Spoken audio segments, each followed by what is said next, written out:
Franco would be crazy enough to take on Statham. You're watching Beyond the Trailer's review of Homefront. Tell your little girl she's got nothing to worry about with such a tough daddy around. They call him Gator for some reason. The word is he's cooking up that meth. I don't want that narc broker laying low in my town. Let's take him out.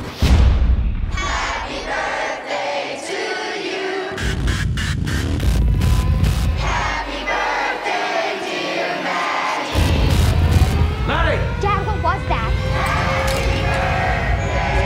I need you to stay down here, okay, Maddie? There's a man with a gun trying to get into the house. While Sylvester Stallone disappeared from the public eye for almost a decade, a period of silence bookended by Copland and Rocky Balboa, he has impressively and single-handedly reclaimed his status as one of Hollywood's busiest talents. He's starring in 3 films this year: Bullet to the Head, Escape Plan, and Grudge Match. He also has a new hit franchise, The Expendables, which will have its 3rd entry next year, which he'll shrewdly counter by also starring in indie flick Reach Me, about a group of people brought together by a reclusive ex-football coach's self-help book. But there's more. Like Brad Pitt and Leonardo DiCaprio, Stallone has decided to develop a career behind the camera as well, producing films he does not star in. As a matter of fact, Homefront will be the first film that Stallone is involved in where he does not appear on screen in any capacity.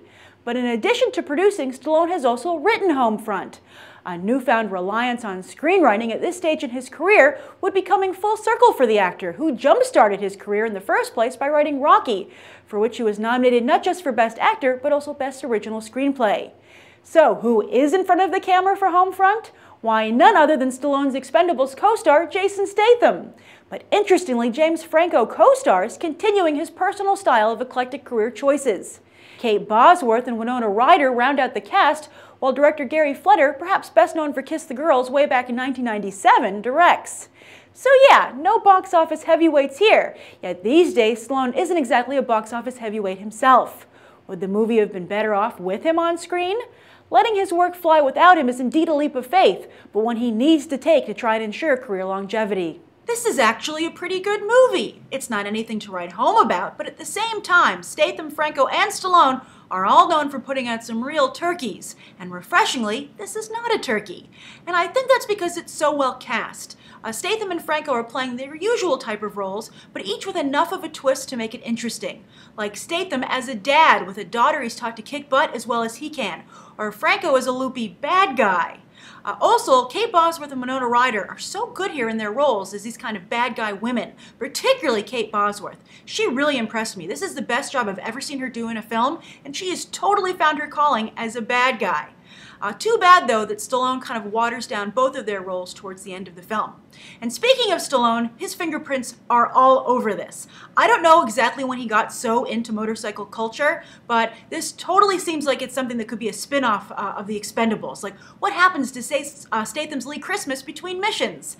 And it is well written. It's solid. It's solidly written. It's not it's not Rocky. It's not like some of Stallone's best work, but it reminds me of kind of like these old films, like for instance Patrick Swayze's Roadhouse. This is totally in that wheelhouse. Roadhouse is wheelhouse. I'm sorry, I couldn't resist. But you know, Homefront, it also has an authentic feel to it. It has some good action sequences. It's a good depiction, I think, of the South, the modern South, parts of the South at least, without having any caricatures or cliches. It was just a fun movie, and if you're looking for something to see in theaters, you could totally go, but it's definitely going to make one hell of a rental. So that's my review of Homefront. If you've seen the movie, leave your own thoughts down below, and I hope you'll check out some other episodes right now.